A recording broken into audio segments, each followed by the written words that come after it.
Hello, everybody. You probably recognize the same title I put on Facebook. So I'll just do a fast, quick summary to just make it clear where we go. I'd like to begin by introducing with what I wrote, exactly the same. So you'll recognize that it's difficult to predict the future of a virus astrologically. I wouldn't try that. But I think astrology can help us predict the future world social climate. Whether one agrees or not with health policies, it's obvious that we live presently with a lot of restrictions. Some even speak of a sanitary dictatorship. I've chosen a list of 10 words that could hypothetically describe the world context. I'm very aware that it's very subjective, because my list is hypothetical. So I wrote authority, authoritarianism, intransigence, rigidity, domination, lack of compromise, harshness, control, dictatorship, and despotism. Using my expert system, I made 16,317 astrological charts from 1915 to 2050 every 3 days. Thus, you understand there's no moon because it's always at 12 GMT, no angles, and no dominification. This allowed me to generate a list of keywords for each of these charts. So this group of charts is purely abstract. It doesn't correspond to real people. It's one chart every 3 days. Thus, by comparing these 16,300 lists with the 10 words of the original list, the expert system evaluates the level of similarity between the two lists and gives scores for each of these comparisons. I'll show you how I do that. Here's the graph I get from 1915 to 2050. So you've seen that graph probably previously on Facebook. So you remember probably here the peak for the old century. I mean, it's 135 years. Maximum here is close to 10 October 2020. Here it goes down. There's a kind of rebound, and then the rebound is 21 October 2022. Then you have a free fall. So we'll have more time to discuss about it, and I'll use an Excel sheet, so it's going to be more living. Where does it come from? I'd like to talk with you about the origins of that model. Actually, I read an article about 3 years ago by Peter Marcos. I think it was in correlation. I'm not sure. It was about the baby boomer generation. It was astrological in it with ingress and angles and aspects. And this gave me the idea to develop what I'm going to show you tonight. To speak of a generation is a view of the mind. It's a model, in the sense that it's well understood that all people born at a certain time do not share all the characteristics of this generation. My research focused 3 years ago on the psychological characteristics of this generation as described by sociologists. And Peter put in his article his sources. Here are the sources: Kane, Life Course. Those people are sociologists who described what is a baby boomer. So you work-centric, competitive, spirited, resolute. There's a lot of words. So I just took that and I translate everything in substantive, only nouns, no verbs, no adjectives, to make it compatible with my expert system.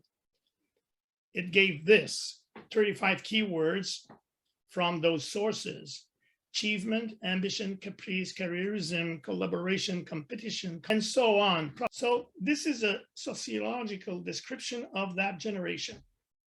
The other criteria to describe that generation, obviously the baby boom after the war. So it's dated from certain date up to another date.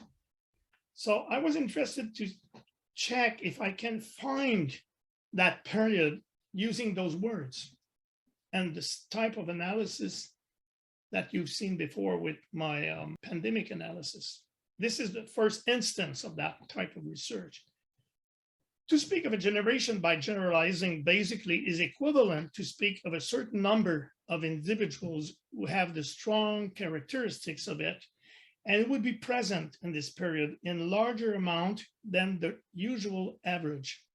This is a new way of observing a generation with astrology. Normally, we would more work with big entities, break it in so many pieces of individuals every 3 days, and make a total to give you a general portrait is not possible if you don't have an expert system giving you a lot of charts. So it's a new approach.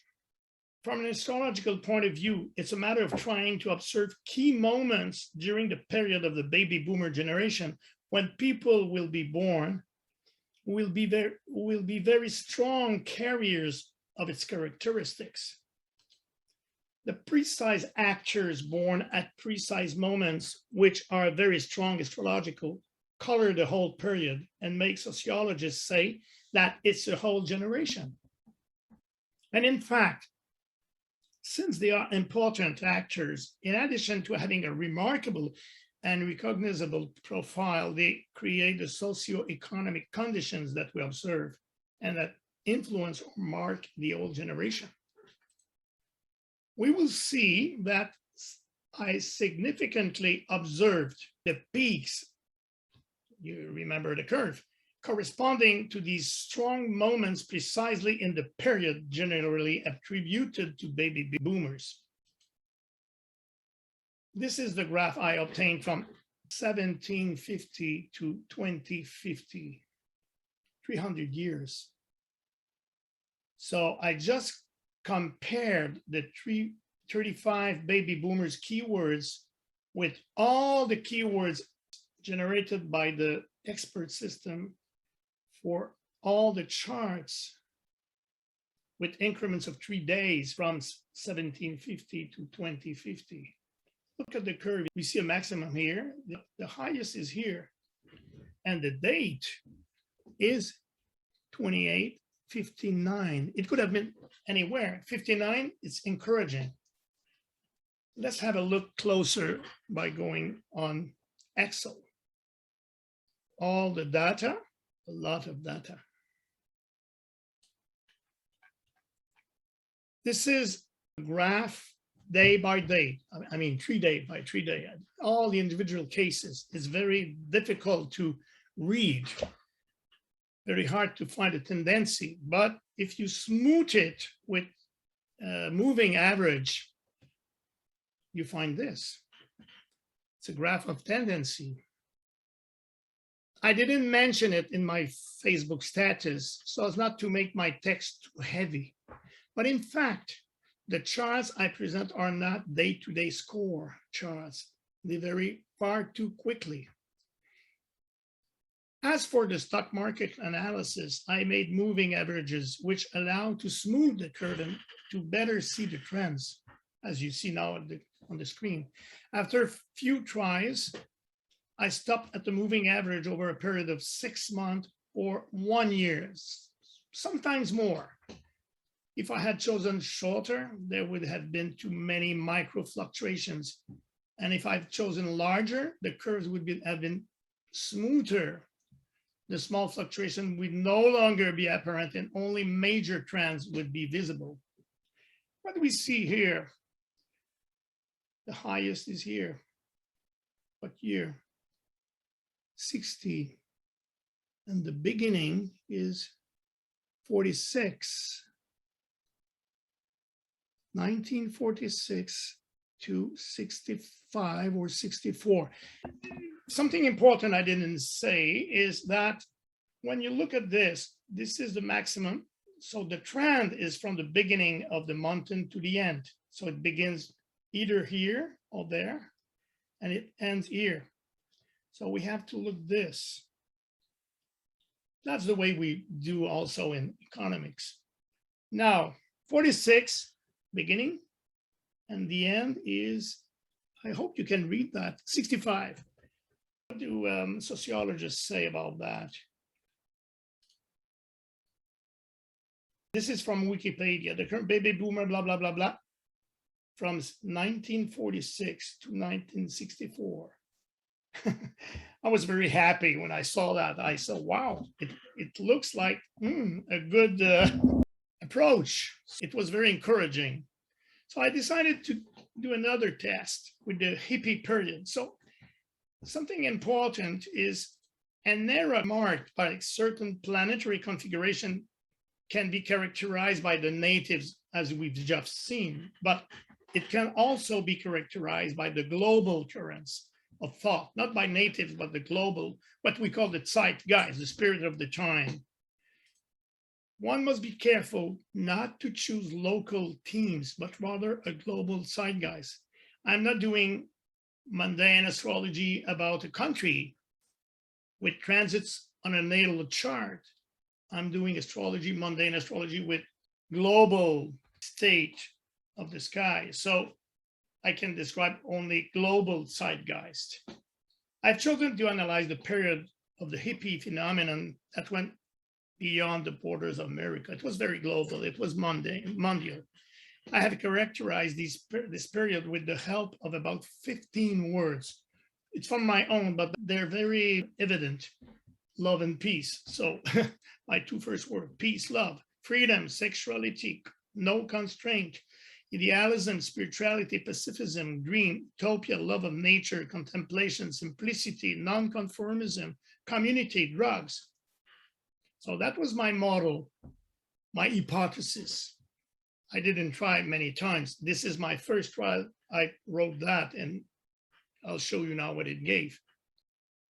This is from 1915 to 2050, as in my Facebook presentation for the pandemic. The highest is here. So maybe from there to there with a rebound here, but maybe from the beginning of the trend is there and the end is there. The two highest are 71, 73. The beginning, 64. The end, 76. It's not well cut. But some authors say that hippie period began in 60. In my mind, it was not global. I mean, yes, in the beginning of 60, you had Leary, LSD. It was very local in California. We had to wait until 64, 65 before it's expanded. So I think it makes sense, 64 up to 76. It's not as defined as the other period for the baby boomers, but it makes sense. Now we come to the global control. I prefer to call that, instead of sanitary dictatorship, it's more neutral. Let's go back to the semantic proximity estimator Excel sheet. So the data is here. You remember authoritarianism, authority, despotism, dictatorship. That's the word we had at the beginning. So vertically, this is the model, the hypothesis, my words. Horizontally, the astrological words as found by the expert system. We'll come back to that at the end. I'll explain you why we have those words, where they come from. For the moment, just assume it's correct. And this is the analysis matrix. I'll explain it to you also.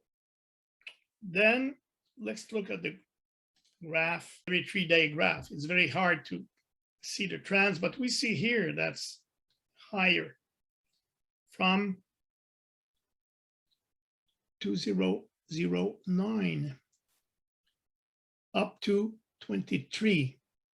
let's go to the moving average 6 months. So that's exactly the picture you're used to. We can see first that we are currently in the highest period of authoritarianism. 2020, October 2020. The other peak is October again. Then it goes down. Here we have a peak. We'll explain why we have those peaks from an astrological point of view. Don't worry, I'll explain it. November 2021, it's very close to now. We are here. Then it goes down, but whoop, there's a high here. So there's a rebound before going really down. So the little peak is September and October 22. And from there, there's a free fall. So that's the reason why I prognose that it would ease up. I don't talk about the virus. I just talk about the politics, about the climate. The control will loosen up probably from October next year. An astrological can say, I'm not surprised because I know that Saturn is presently in square to Uranus in fixed signs. Yes, but even if this square describes intransigence, we're not sure that it could not be found elsewhere in the same amount. In other words, we're not sure that equivalent patterns could or could not be found in many other moments in the century, unless we have this type of historical analysis that shows the singularity of the present period. In my premise, I decided to state that authority, authoritarianism, intransigence, rigidity, domination, despotism are words that describe the global climate regarding the pandemic. Isn't that a biased starting point? Indeed, when I first wrote this list, I was very aware that was speculative. This is the only place, only moment where I was subjective. In fact, from the moment I wait in, everything is automated, as we shall see. And the fact that I find maximum value precisely at the present time is a form of hindsight confirmation that my initial choice of words made sense. What I find interesting is not only the predictive aspect of this curve, but also the strong astrological confirmation of the fact that people who talk about dictatorship and world control are not so delusional as most people think. You probably read, as like me, that some people make fun of that conception, saying, hey, go in Northern Korea, go live under Stalin, and you know what is dictatorship. Maybe it's another type. You notice also that my curve began to grow up from 2010. It's about the period when you remember Assange, I don't know how to pronounce it, Snowden, WikiLeaks. It's a time where we discovered that with all what they published, that we were a lot more controlled in a milder way than Stalin, obviously, but we are controlled a lot more than we thought. So this curve is not only about pandemics. It's about this type of phenomena also. One might think that there's a similarity between my curves and the cyclical index of Untitled. It's true that at first sight they look like, but the principles of the curves are quite different. Here's the Untitled cyclical index for the 21st century. We look here, 2020, there's a valley. It's important to notice that he pinpoint the 2020 year. So in the case of his index, it's simply the average of all the angles between each pair of planets from Jupiter to Pluto. So you just add Jupiter, Saturn, Jupiter, Uranus, and so on, and you do the average. So the smaller this average, the closer the planet are globally. And this is why it's said to be a concentration index. So having a low at 2020 means that the planets are very grouped. And Barbo analyzed that in history. We can say it's a generic measure that does not depend at all on what we want specifically to observe. And it simply highlighted that 2020 would be a tough year. In fact, let's give credit to Barbo, who has been more specific. Indeed, in 2011, he published an article in which he considered the possibility that the 2020 low would correspond to a pandemic or natural disasters. My curves are calculated in a completely different way that is much closer to our practice of astrology. They're not generic, they're thematic. They are specific to each world theme that we want to study. Summary. Let's make it clear before giving more precise explanation of all the tools. Using an expert system, I'll explain it to you at the end. I obtain word lists for each chart calculated in 3-day increments over a 135-year period. Then I chose a word list that describes what I want to study. I also developed an Excel tool, a tool to evaluate the similarity score between each of these lists of astro words obtained with the expert system and the list of words initially chosen to describe the context of interest. This tool is not embedded now in the expert system and the software, but one day it will be. In addition, and finally, I graph these scores and smooth them with a moving average of 6 months or more. Why not be satisfied with the configuration formed by the slow planets only? This is the right way to proceed if you do not have an expert system. Just as with Impressionist painting, you can achieve strikingly truthful portraits even when working with large brushes. With the expert system, that can make thousands of charts. We leave Impressionism for hyperrealist painting or photography, whose information units are very small and very numerous pixels. Insignificant considered one by one in isolation, but significant in their totality. Another kind of truth. Thanks to the expert system, we now have access to all the holistic complexity of a chart.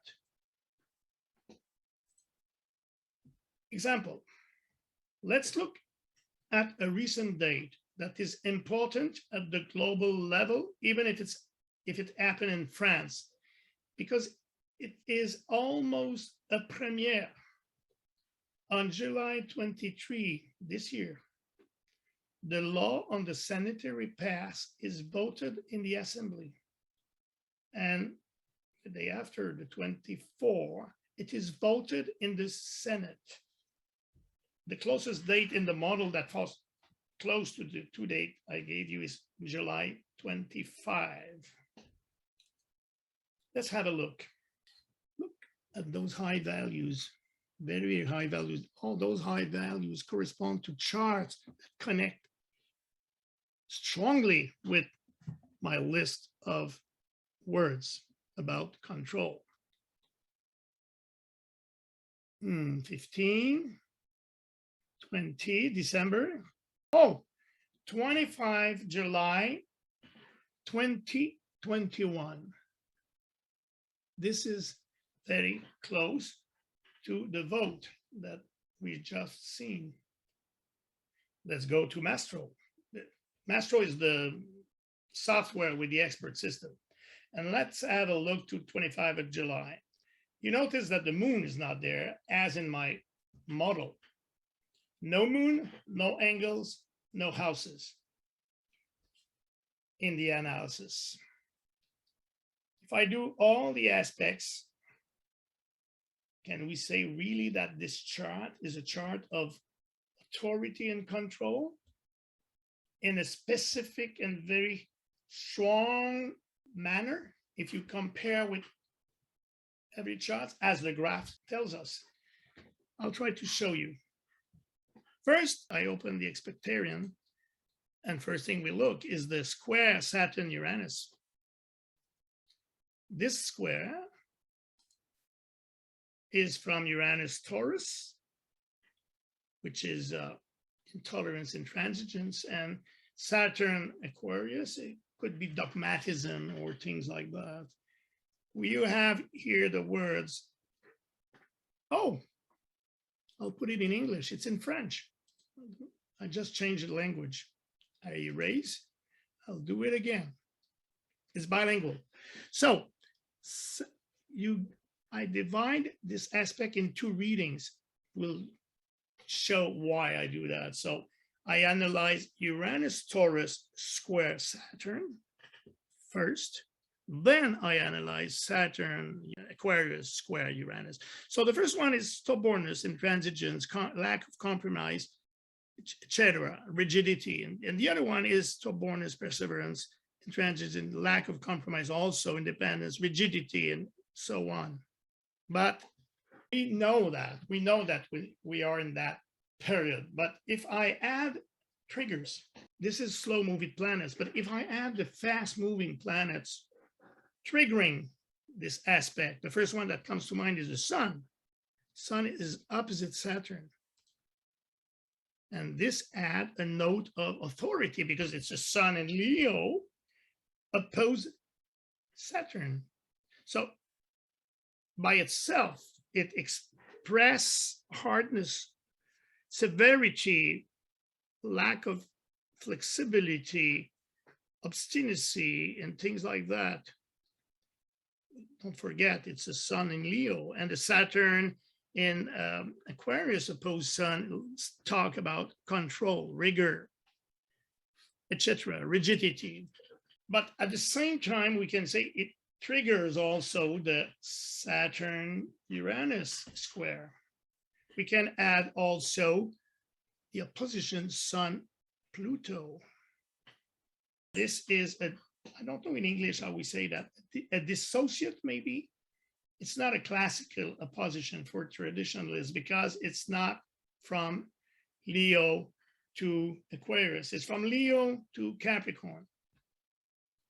For myself, being more of in the Keplerian tradition, I don't care. For me, I interpret it as it is. So Pluto Capricorn is about control, and Sun in Leo is about authority. So if you read the words, authoritarianism, domination, despotism, authority, power, fanaticism, and so on. You had also Mercury opposed Pluto. This Mercury opposed Pluto talks about domination. And we can add also to the portrait, it's not connected to the Saturn-Uranus. It's not a trigger, but it's also important. The Mars opposed Jupiter. Mars being in Leo, this opposition could express power abuse. You see the word here? Abuse of power here. If I analyze, I do the, the reckoning of all that with a quick analysis. Obviously, I just retained control and domination aspects. So it's no surprise that we get intransigence, pretentiousness, authoritarianism, domination, rigidity, obstinacy, stubbornness. But you can tell me, please analyze everything. If I do the full analysis, if I do all the aspects of this day, you'll see that there's a lot of words that justify the fact that he had a very high value in the control thematic.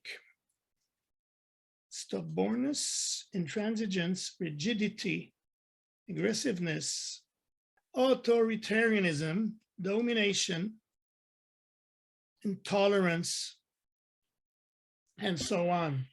Let's summarize.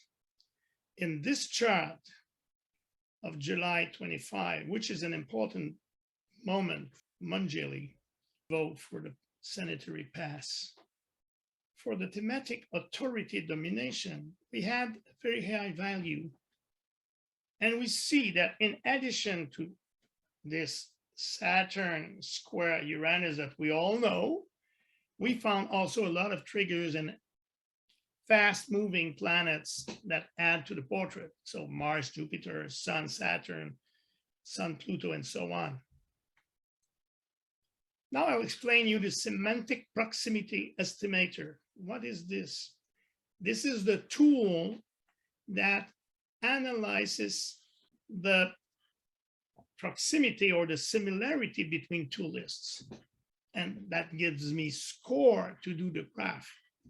The vertical list usually is the list here in that context is the list of my hypothesis.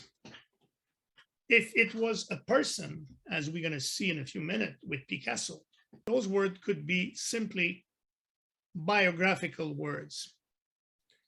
And the horizontal list is the list of words that you obtain with the astrology.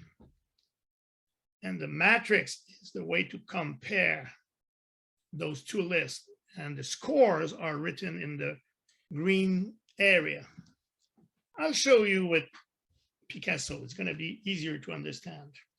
In this video, I'll explain the basic principles and operation of the semantic proximity estimator.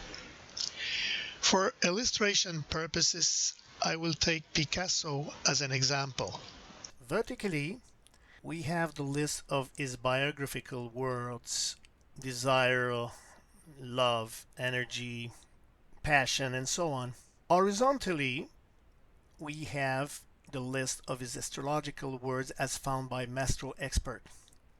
The number of astrological words is the number of columns, 182, and the number of biographical words is the number of rows, 95. The goal is to check to which extent these two lists say the same thing or not, and to numerically evaluate their semantic proximity.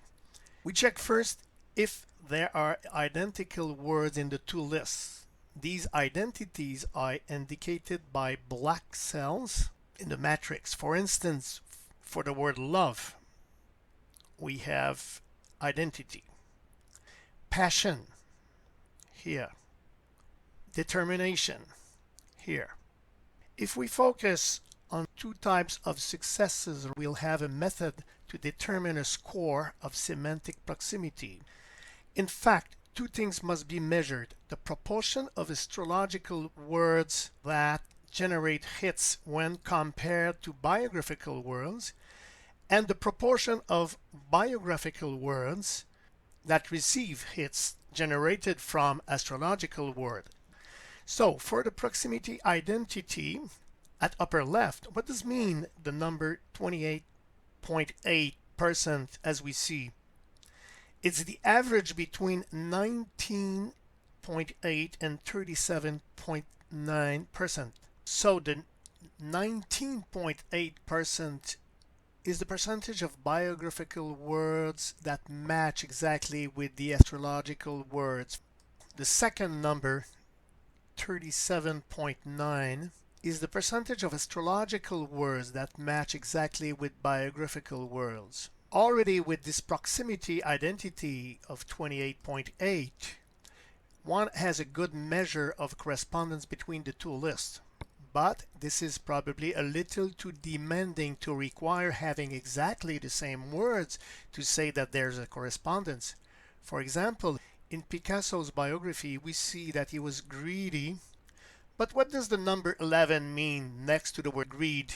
This means that the word greed connects analogically 11 times with astrological words. Indeed, the word greed corresponds to passion here, in other words, ambition, impatience, and so on, 11 times. Even though the word greed is not exactly found among the astrological words, the fact that there are 11 analogies shows that greed is semantically connected with the astrological list. One may wonder how we decide whether there's an analogy or not. It's determined with the help of a thesaurus on which I worked a lot to adapt it to Mastro Expert. Here on the left, we have the list of all the possible 2,885 words of the astrological corpus of Mastro, and on the right, we have their synonyms, or even more widely, their analogues. Automatic queries into that thesaurus determine the kind of analogues that I just showed you. Obviously, the greater the number of analogies between the two lists, the more there's a concordance. We see here on the top left analogy 1, analogy 2, and analogy 3. To count in analogy 1, we consider that we have one hit if we have at least one analogy including an identity. A single analog to have a hit is not very demanding. For what does a proximity analogy 2 means?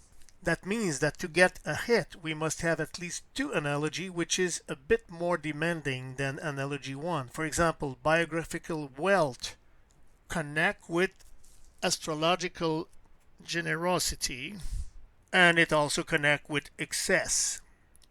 If we now ask for 3 analogies, the semantic proximity link will be stronger. For example, polemic connects 3 times, and so it will be part of the 65.4 average here. It connects with astrological conflict, it connects with quarrel, and it connects with discussion.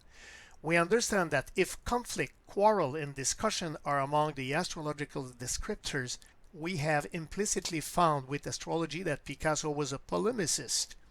So even if we don't have exactly the same word, we have the meaning. In the case of Picasso, I know that the biography and astrology connection is very good. It's one of the best. How do I know it's so good? Simply by comparison between the astro words of Picasso and the biographies of several other subjects. It is through comparison in practice that we can calibrate this tool. Before going in the expert system, I just want to explain a little the last sentence. When I say that Picasso gives a better connection than a lot of others, I published a research in correlation, matching protocol, matching test, and I have 73 subjects. For instance, when I say that the score for Picasso is very good, it means that if you take the astrological description of Picasso and you want to compare it with someone else, like I had de Gaulle, Gérard Depardieu, Abbé Pierre, and so on, the scores are always lower. The best score is with himself. I don't say it happens all the time. So Picasso is a very good match between astrology and his biography. Now I'd like to talk finally about the expert system. How do we generate the astrological words? The old credibility of the protocol lies on that expert system. Let's see how this expert system brings something new and different to the world of astrology. An expert system is a computer system that emulates the decision-making ability of a human expert.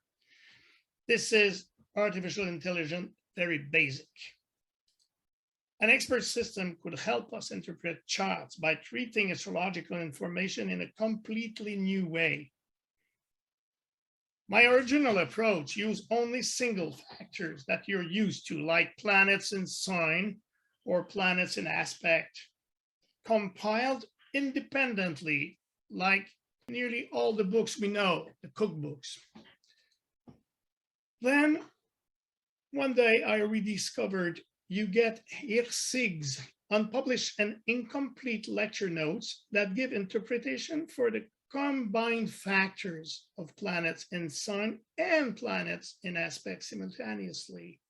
I don't know any other book that does it. This is the book. Axel Harvey and I found the precision of her interpretations were very impressive. From there, I came up with the idea of interpreting the combined factors in terms of keywords by doing the combination of all the single factors. The results were similar to the Ursig node, but more comprehensive because the work was not complete. It's been done by recording her lessons. This led me to replace single factors with combined factors as a building blocks of the expert system, and the results improved. Later, I included the midpoints. Let's look at the combined factors. This is a book I'll publish one day, Planets in Sign and in Aspects. To develop the expert system, I first collected and I analyzed the interpretation for planets in signs and for planets in aspect found in the works of 25 modern astrological authors. I tried to be consensual, non-controversial. So American, French, British, German, Canadian authors, you know the names, the Antares, Catherine Aubier, André Barbeau, Carter in England, Paul Colombet, Davison, Eberton, Michael Irvine, Stephen Forrest, Henry Gouchon, Robert and so on. That was a very big job. It's like you just go in those books and you just pick up all the keywords, and you have also to transform all the sentences in keywords. So from this corpus, I created the interpretation for the system in the form of keywords for 5,158 combined factors. It took more than 1 year to do that. It was I needed a lot of patience. I wouldn't do it anymore, I think. I crossed the meaning of each planet in sign with the meaning of each planet in aspect. That's what Madame Hirsing was doing. At the end, I also have included keywords from the 858 midpoint interpretation from Eberton's combination of stellar influences and other authors like the Parkers from England.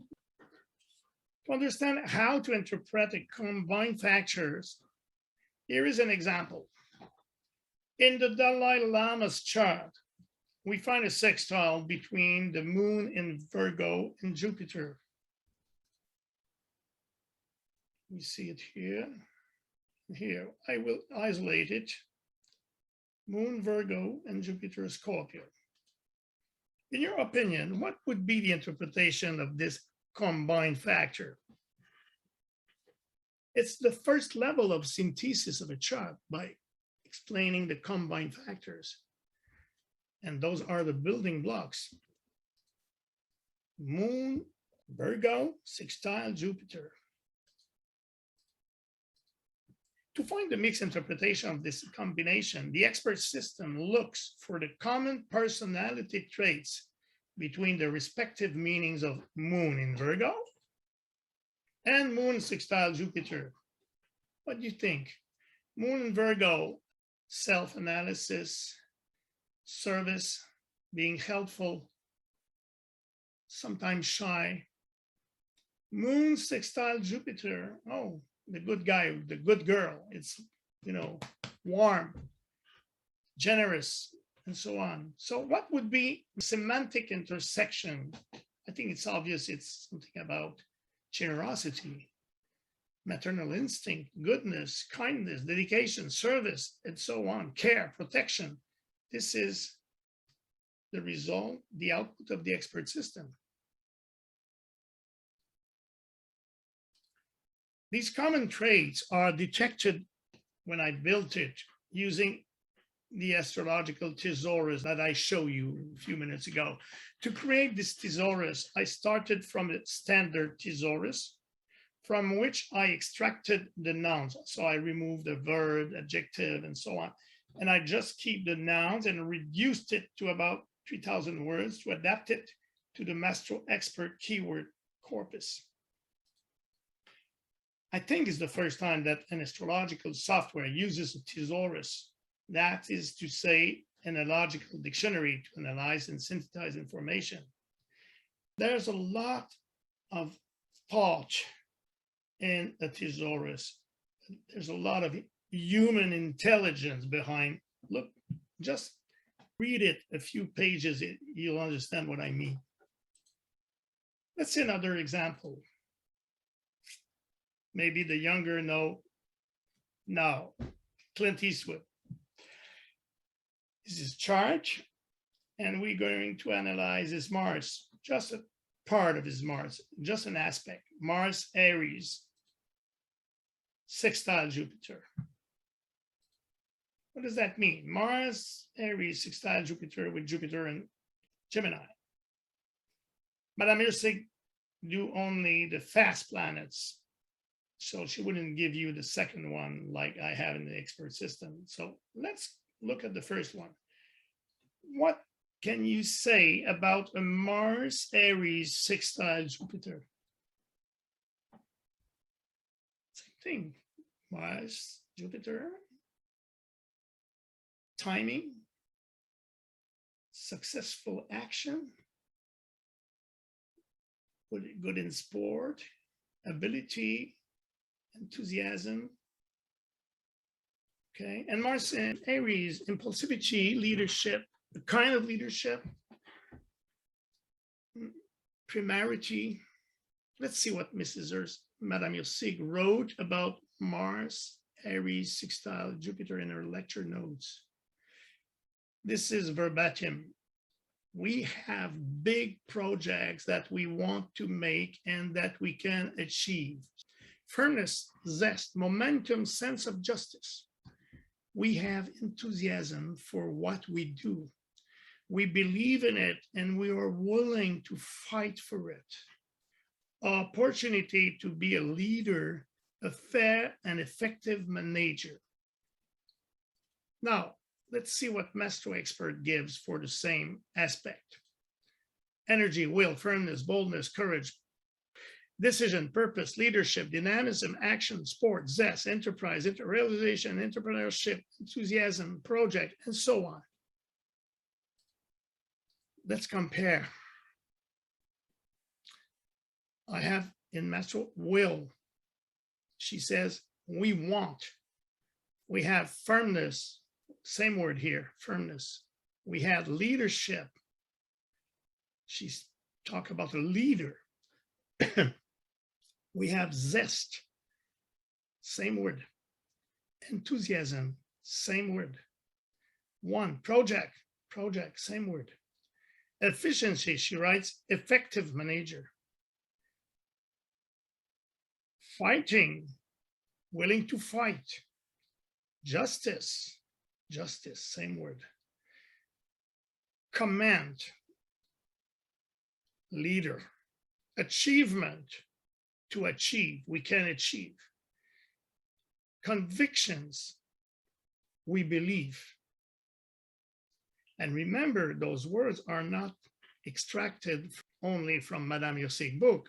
I worked with 25 or more books, and it gave that. So I was very happy when I saw that I can emulate the work that I loved, that I admired by Madame Ursig. I remember that we met her, I was with Axel Harb in Montreal, and we went to see her to ask her if she wanted, just before I do the Mastro expert, it's many years ago. And we tried to convince her to complete her work and to just edit. And she was too tired, and she died the year after, and she was old. And she said, I give you the rights if you want to, because Axel created a society called Ursig Society. So, but we didn't do it. And finally, I've done another way, and I'm happy of the result. The keywords used by the expert system in the interpretation are also building blocks for its synthesis calculation. Let's have a look to the synthesis, what I call the synthesis tree. How the expert system generates the astrological keywords describing a subject. It does it by treating astrological information in a completely new way. No more copy and paste. To generate the synthesis of a chart in the form of a tree of keywords, the expert system computes and classifies hundreds of keywords associated with an astrological chart. The analysis compiles all the keywords and assigns them scores to rank them. A keyword gets a high score if it's frequently repeated in a chart. The repeated presence principle is rather simple. It's like saying 8 reds in a row in the roulette game is a lot more improbable than a mix of 4 reds and 4 blacks. Thus, as it is rarer, it is more meaningful. In addition to this principle of repetition, it's also necessary to take into account the frequencies in the whole dictionary of keywords. For instance, if you have the word ambition repeated 5 times in a chart, it's not as meaningful as having the word compassion repeated 5 times. And this is not addressed. The repetition principle is addressed. Normally, they say things like once is a possibility, 2 is a probability, 3 is a certitude. It depends on the word you're looking. I tell you that if you have ambition repeated in 3 or 4 different manner in the chart, it doesn't mean anything. Why? Because ambition is extremely frequent. It's the word in all the corpus that you can obtain from the maximum of aspects and factors. Compassion is more improbable because it occurs less frequently than ambition in any astrological corpus. By the way, it reflects what we found in real life as well. The scores are simply obtained from the probability of obtaining a signature of a certain size. The larger the numbers of factors in the signature of a chart, the lower the probability. Thus, the probability of obtaining a repeated message in a signature is a measure of its significance. In summary, the more often a keyword is present in a chart, the more unlikely it is, the more significant it is, and therefore, the higher the score for that word. A short video showing how it works. We have here, as an example of synthesis, the Dalai Lama 14 with his highest scoring keywords presented in the form of a 2-level tree. On the first level, in bold, the primary keywords that express the main meaning.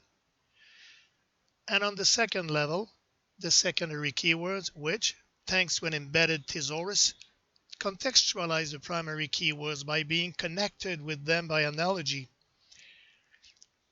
Let's look at a few signatures.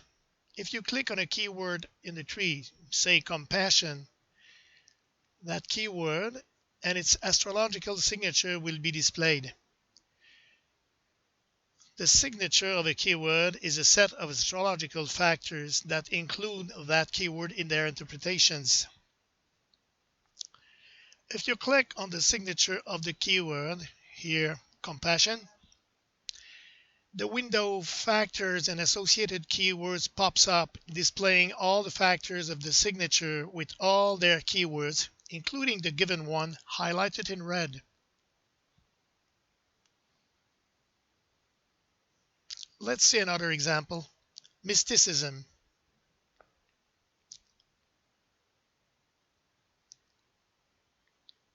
Repeated 1, 2, 3, 4, 5, 6, 7 times.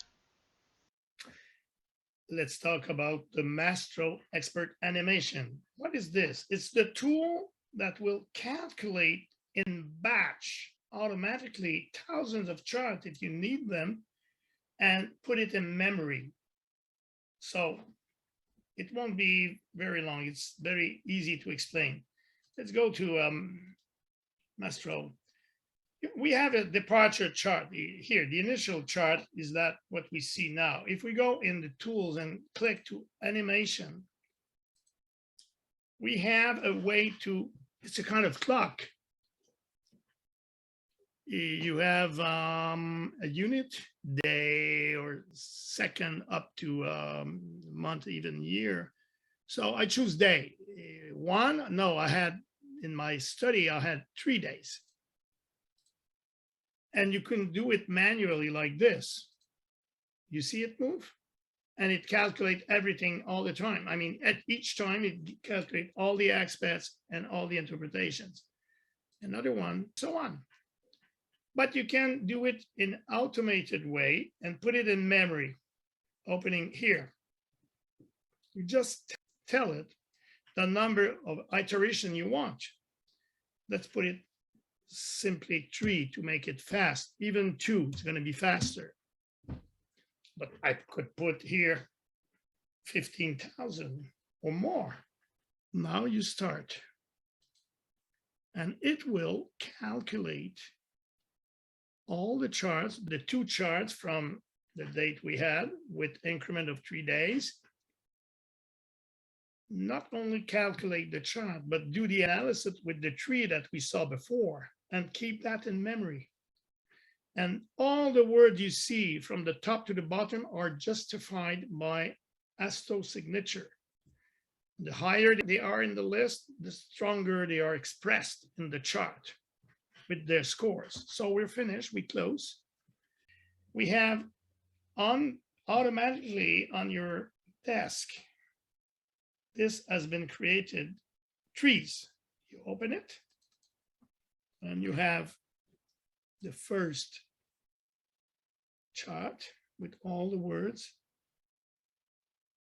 There's a lot, 105, because I didn't put any filter. I have look, this word, for instance, sympathy, is justified only by 2 midpoints. But in the upper list, obstinacy is justified by a lot of factors. The second one is here. So these words form the list that we worked with in the model that I put in the Excel sheet estimator.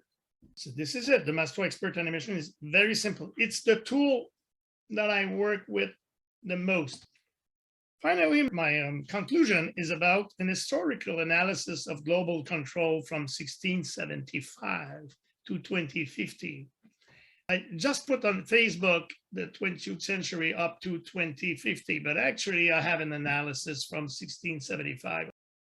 So on my Facebook status, only 115-year analysis, but in reality, my research covered from 1675. So this represents 45,600 charts.